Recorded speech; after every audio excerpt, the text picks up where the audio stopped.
ఆ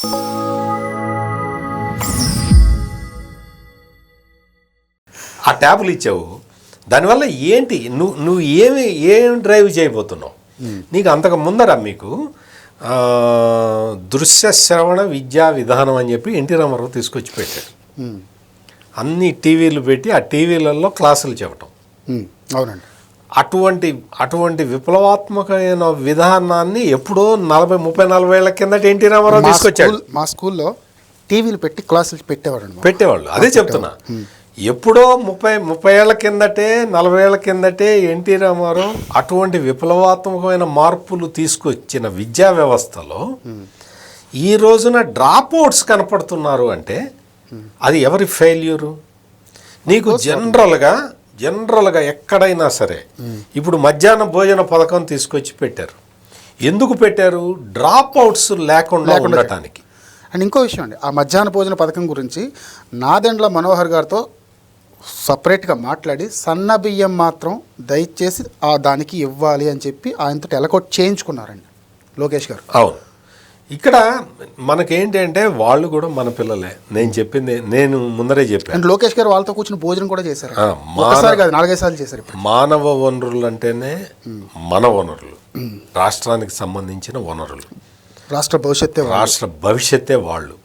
మరి వాళ్ళని సౌకర్యవంతంగా చూసుకోకపోతే ఇంకెందుకు రాష్ట్ర ప్రభుత్వాలు ఎందుకు? ఇది అన్నమాట అక్కడ జరుగుతున్నది. ఆంధ్రప్రదేశ్లో జరుగుతున్న ఈ మార్పులు అవన్నీ చూస్తే నిన్నగాక మొన్న స్కూల్ యూనిఫామ్ ఎట్లా ఉండాలనేది ఒక డిజైన్ చేసి చాలా బాగుంది పెట్టారు. అది ఇప్పుడు దాని మీద వైసీపీ వాళ్ళు చాలా రకరకాలుగా వాళ్ళు వ్యాఖ్యానం చేస్తారు. అంటే లోకేష్ గారు బొమ్మ వేసుకోలేదు కదా, ఆయన పేరు రాసుకోలేదు కదా, అందుకనే చేసి ఉంటారు. ఇప్పుడు మొత్తం క్లాస్ పుస్తకాల మీద వెనక జగన్మోహన్ రెడ్డి బొమ్మ వేసుకొని ఇంటర్మీడియట్ బుక్లో కూడా మొదటి 6 పేజీలు వీళ్ళ మెసేజీలు, ముఖ్యమంత్రి మెసేజీ, విద్యాశాఖ మంత్రి మెసేజీ, ఆ సెక్రటరీ మెసేజీ, ఇట్ట మెసేజీలు. ఆ మెసేజీలు 6 పేజీలు ఉన్నాయి. దానివల్ల కొన్ని లక్షల రూపాయలు వేస్ట్ అయిపోయినాయి. ప్రింటింగ్ అన్ని ఆ పేజీలు ఎందుకు అనవసరం కదా, ఎవరు చదవరు కదా, చదివేది కాదు కదా. వెనక చూస్తేనేమో జగన్మోహన్ రెడ్డి స్కూలు బ్యాగ్ తగిలించుకున్న ఫోటో. ఇదా పిల్లలకి నువ్వు నేర్పేది? ఆ స్కూల్ బ్యాగ్ వేసుకొని నువ్వు ఎప్పుడైనా చిన్నప్పుడు స్కూల్కి వెళ్ళావా? నువ్వు బేగంపేట పబ్లిక్ స్కూల్లో నంబర్ 1 స్టూడెంట్, నువ్వు బేగంపేట పబ్లిక్ స్కూల్లో నువ్వు అసలు ఎప్పుడన్నా కరెక్ట్గా క్లాస్కి వెళ్ళావా, చదువుకున్నావా? నీ బొమ్మను చూసి విద్యార్థులు ఏమి నేర్చుకోవాలి? అసెంబ్లీ సాక్షిగా చెప్పాడు కదా సార్, నేను అందులో ఫస్ట్, ఇందులో ఫస్ట్, అన్నిట్లో ఫస్ట్ అని. అతనికి ఎడ్యుకేషన్ క్వాలిఫికేషన్ ఏంటో తెలుసా మీకు? చెప్పండి. తెలిస్తే చెప్పండి, నాకు తెలియదు. ఇప్పటి వరకు గ్రాడ్యుయేట్ ఎమ్మెల్సీలో ఓటేయని ఒకే ఒక ముఖ్యమంత్రి ఆయన. నేను అదే చెప్తున్నా. ఆయనకి మరి ఆయన ఎడ్యుకేషన్ క్వాలిఫికేషన్ ఏంటో నాకు తెలియదు, మీకు తెలిస్తే చెప్పండి అని అడుగుతున్నాను. గ్రాడ్యుయేషన్ అయితే ఖచ్చితంగా అవ్వలేదు. ఇప్పుడు అందుకని ఏంటి అంటే విద్యాశాఖలో మొత్తం విద్యాశాఖ అంటే ఇది కూడా మనం దోచుకోవటానికి ఉన్నది అనుకున్నాడు వైఎస్ జగన్మోహన్ రెడ్డి. ఆంధ్ర యూనివర్సిటీ మీద 60 డేస్లో ఒక ఇది కూడా చేస్తున్నారండి మంత్రుల కమిటీతో. అవును, వేశారు. విజిలెన్స్ ఎంక్వైరీ కూడా ఆర్డర్ ఇచ్చారు. ప్రసాద్ రెడ్డి అని చెప్పి తమ కులపతుల్ని ఉపకులపతులుగా పెట్టుకున్నాడు. విక్రాంత్ రెడ్డి అని వేమన యూనివర్సిటీ. ఇంకా అసలు మీరు అవన్నీ ఇంకా పేర్లు అవన్నీ ఎందుకంటే అది గత చరిత్ర.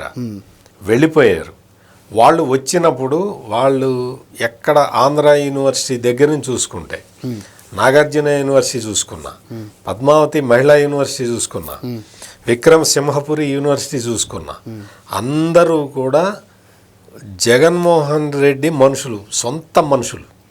వాళ్ళకు వీలైతే వాళ్ళ కులం వాళ్ళు, వీలు కాకపోతే ఆయన మతం వాళ్ళు, అంతే తప్ప వాళ్ళకి ఎడ్యుకేషన్ క్వాలిఫికేషన్ కానీ వాళ్ళని ఏ విధంగా యూనివర్సిటీని ఎట్లా రన్ చేయాలన్న విధానం కానీ తెలియని వ్యక్తుల్ని తీసుకొచ్చి వైస్ ఛాన్సలర్లుగా పెట్టుకున్నాడు. వైస్ ఛాన్సలర్లుగా పెట్టుకున్న తర్వాత వాళ్ళు తమ విధేయతని తడతడకి నిరూపించుకోవటానికి యూనివర్సిటీల్లో రాజశేఖర రెడ్డి బొమ్మలు తీసుకొచ్చి పెట్టారు. వీళ్ళ నాన్న బొమ్మలు తెచ్చి పెట్టుకున్నారు. యూనివర్సిటీలో రాజకీయ నాయకుడి బొమ్మ ఏ యూనివర్సిటీలో కూడా, ఆంధ్ర యూనివర్సిటీలో మీరు వెళ్ళి చూసిరండి, పద్మావతి మహిళా యూనివర్సిటీ చూసిరండి, ఏ యూనివర్సిటీ అయినా చూడండి, ఏ యూనివర్సిటీలో కూడా రాజకీయ నాయకుల బొమ్మలు ఉండకూడదు అనేది ప్రధానమైన రూల్ ఉంటుంది. అవునండి. పద్మావతి మహిళా యూనివర్సిటీ పెట్టింది ఎన్టీ రామారావు బొమ్మ ఉన్నది అక్కడ. అక్కడ ఎన్టీఆర్ హెల్త్ యూనివర్సిటీ అని పెడితే ఎన్టీఆర్ బొమ్మ ఉన్నది అక్కడ. ఆ కాన్సెప్ట్. ఆ తర్వాత doctor YS Rajasekhara Reddy university అని మార్చుకొని హెల్త్ యూనివర్సిటీ అని పెట్టి రాజశేఖర రెడ్డి బొమ్మ పెట్టారు. అంటే ఎందుకు చెప్తున్నానంటే మొత్తం ప్రతి చోట అన్ని చోట్ల వాళ్ళ విగ్రహాలు చేయెత్తి విగ్రహాలు పెట్టుకుంటే నీకు విద్యార్థులకి ఏం మెసేజ్ ఇస్తావు నువ్వు? అంటే నువ్వు రాజకీయాలు ఆ ప్రసాద్ మీరు చెప్తున్నారు ఇందా నుంచి ఆంధ్ర యూనివర్సిటీ ప్రసాద్ రెడ్డి అయితే మొత్తం పార్టీ మీటింగులు పెట్టేవాడు. తెలుసు. పార్టీ మీటింగులు యూనివర్సిటీ క్యాంపస్లో. అండ్ గంజాయి అక్కడ యూనివర్సిటీలో దొరికినట్టు. ఇంకా దానికి ఆ సబ్జెక్ట్కి వస్తాను నేను. మొత్తం ఏంటి అంటే అండ్ యూనివర్సిటీ రామచంద్రారెడ్డిని యోగి వేమన యూనివర్సిటీ అండి. విక్రాంత్ రెడ్డి అని చెప్పి దాని పేరేంటి వెంకటేశ్వర యూనివర్సిటీ అండి. One more is Potti Sriramulu ఆ యూనివర్సిటీకి వచ్చి నరసింహారెడ్డి గారు. ఇంకా ఉన్నాయండి. ఇంకా అంటే ఇప్పుడు పేర్లు తెలుసుకోవటానికి వాళ్ళు యూనివర్సిటీని కరెక్ట్గా నడిపిన వాళ్ళైతే వాళ్ళ పేర్లు మనం గుర్తుపెట్టుకోవాలి. లోకేష్ గారు ఏంటి ఎక్కడో ఐఐటి ఖరగ్పూర్లో ప్రొఫెసర్గా చేస్తున్న పాపం ఆయన రాజశేఖర్ గారిని తీసుకొచ్చి ఆంధ్ర యూనివర్సిటీకి పెట్టారు. ఆయన కులం కూడా కాదు, ఆయన మతం కూడా కాదు. ఇలాగా ఎవరు ఇంకా గొప్ప వాళ్ళందరినీ ఏరి తీసుకొచ్చి యూనివర్సిటీ ఛాన్సలర్స్గా పెట్టారండి. ఆయన ఎన్ఐటి వరంగల్లో పనిచేస్తారు ప్రసాద్ గారిని తీసుకొచ్చారు. ఆయన తీసుకొచ్చి మన యూనివర్సిటీ జేఎన్టీకి ఇలా. మీకు జోక్ చెప్పమంటారా? చెప్పండి. మీరు అక్కడ చదువుకున్న వాళ్ళని తెచ్చారు, వైస్ ఛాన్సలర్లుగా పెట్టారని మీరు చెప్తున్నారు కదా. మొన్న కౌన్సిల్లో గొడవ జరిగింది. ఏంటి? మేము పెట్టిన వైస్ ఛాన్సలర్లని మీరు బెదిరించి పంపేశారని చెప్పి అప్పుడు విద్యాశాఖ మంత్రిగా పనిచేసిన బొత్స సత్యనారాయణ గొడవ చేశాడు. ఇప్పుడు కౌన్సిల్లో అపోజిషన్ లీడర్గా ఉన్నాడు. వచ్చి గొడవ చేస్తున్నాడు. బెదిరించి పంపించారట. లోకేష్ ఒక ఛాలెంజ్ చేశాడు. మేము ఎవరిని బెదిరించామో చెప్పండి అని చెప్తే వీళ్ళకి మౌత్ షట్. వీళ్ళకి సమాధానం కూడా లేదు. ఏంటి అంటే ఒక దుగ్ధ యూనివర్సిటీలు మా చేతిలో నుంచి జారిపోయినాయి, నీ చేతిలో నుంచి ఖచ్చితంగా జారిపోతాయి. ఉండవు. ఎందుకు ఉండవు అంటే నువ్వు కేవలం స్వార్థంతో నిర్ణయాలు తీసుకున్నావు. ఇప్పుడు లోకేష్ మనకి స్టూడెంట్స్ని దృష్టిలో పెట్టుకొని నిర్ణయాలు తీసుకుంటున్నాడు. ఇది ఇక్కడ జరుగుతున్న మొత్తం ఈ రెండు ప్రభుత్వాలకి వ్యత్యాసం. 100% వ్యత్యాసం చూపించారండి. యూనివర్సిటీ వైస్ ఛాన్సలర్ పెట్టినప్పుడే అర్థమైపోయింది. వాళ్ళు ఎక్కడెక్కడో చదువుకుని గొప్ప వాళ్ళు దాదాపు 35 ఏళ్ళు 40 ఏళ్ళ నుంచి చేస్తున్న వాళ్ళని కోరి తీసుకొచ్చి యూనివర్సిటీ ఛాన్సలర్స్గా పెట్టడం, అందులోనూ క్యాస్ట్ అనేది లేకుండా చూడటం అనేది కానీ, లేదంటే మతం అనేది లేకుండా చూడటం అనేది కానీ, ఈ విషయంలో నిజంగా 100% మార్కులు లోకేష్ గారు సంపాదించారండి. ఇది మాకు నచ్చలేదు. మా బొత్స సత్యనారాయణకి ఇది నచ్చలేదు. ఓకే, మీరు అట్లా చేస్తారు. మేము పెట్టిన రెడ్లను ఉంచాలి కదా, మేము పెట్టిన క్రిస్టియన్స్ను ఉంచాలి కదా, మీరు ఎట్లా మారుస్తారు అని చెప్పి బొత్స సత్యనారాయణ చాలా ఇబ్బంది పడిపోతూ చాలా అసలు ప్రభుత్వాన్ని ఇబ్బంది పెట్టాలి అని చాలా ప్రయత్నాలు చేశాడు. ఈ సందర్భంగా బొత్స సత్యనారాయణ పేరు వచ్చింది కాబట్టి ఆయన గురించి ఒక్క చిన్న విషయం చెబితే, బొత్స సత్యనారాయణ ఎటువంటి వాడు, అతని ఆలోచన విధానం ఎట్లాంటిది అనేది అందరికీ అర్థమవుతుంది. ఆంధ్రప్రదేశ్లో నిరుద్యోగులు పెరుగుతున్నారు కదా, దీనికి కారణం ఏంటి అని ఈయన్ని ఒక జర్నలిస్టు అడిగాడు. ఈ క్వశ్చన్కి బొత్స సత్యనారాయణ ఏం సమాధానం చెప్పాడంటే, అవును మరి మొత్తం రాష్ట్రంలో అంతా చదువుకుంటే నిరుద్యోగంగా ఏమొస్తుంది అని అడిగాడు. అంటే అందరూ చదువుకుంటే నిరుద్యోగం వస్తుందట. అందుకనే బొత్స సత్యనారాయణ విద్యామంత్రిగా ఉన్నప్పుడు డ్రాప్ అవుట్స్ని ఎంకరేజ్ చేశాడు. చదువు మానేయండిరా, నిరుద్యోగం ఉండకుండా చదువు మానేయండిరా, చదువుకుంటే నిరుద్యోగులుగా మారతారు మీరు అని చెప్పి బొత్స సత్యనారాయణ తన మంత్రివర్గ తను విద్యాశాఖ అసలు బొత్స సత్యనారాయణ విద్యాశాఖ మంత్రి ఏంటండి? స్పష్టంగా తెలుగు మాట్లాడతారు కదండి, అందుకని ఇచ్చుంటారేమో. బొత్స సత్యనారాయణ బ్యాక్గ్రౌండ్ ఏంటో తెలుసా మీకు? లిక్కర్. ఆయన రాజకీయాల్లో ఒక రాకముందర సారా దుకాణాలు నడుపుకునేవాడు. ఓకే. అరాక్ కాంట్రాక్టర్. ఓకే. ఆ తర్వాత అరాకుని తీసేశారు కాబట్టి మామూలు మద్యం అమ్ముకున్నాడు. అంటే అటువంటి బ్యాక్గ్రౌండ్ ఉన్న బొత్స సత్యనారాయణ తీసుకొచ్చి నువ్వు మంత్రిగా పెట్టుకొని విద్యాశాఖ మంత్రిగా పెట్టి, ఆ విద్యాశాఖ మంత్రి ఏమో చదువుకుంటే నిరుద్యోగం పెరుగుతుంది చదువుకోవద్దని చెప్పి నీ స్వార్థం కోసమేమో బైజూస్ తీసుకొచ్చి పెట్టి అందులోనేమో నేను ట్యాబ్లు ఇచ్చేసి అందరికీ ట్యాబ్లు ఇచ్చేసానని రాసుకొని ఇన్ని కుంభకోణాలా? విద్యాశాఖలో ఎన్ని కుంభకోణాలా? ట్యాబ్లు ఇచ్చేసి మాత్రాన విద్యార్థులు చదువుకుంటారా? అసలు మనకు సంబంధం ట్యాబులు ఇస్తే కదండి, ట్యాబులు ఇస్తే కదా మనము దాన్ని ఆ ట్యాబుల పేరుతో మనం నొక్కేయాలి.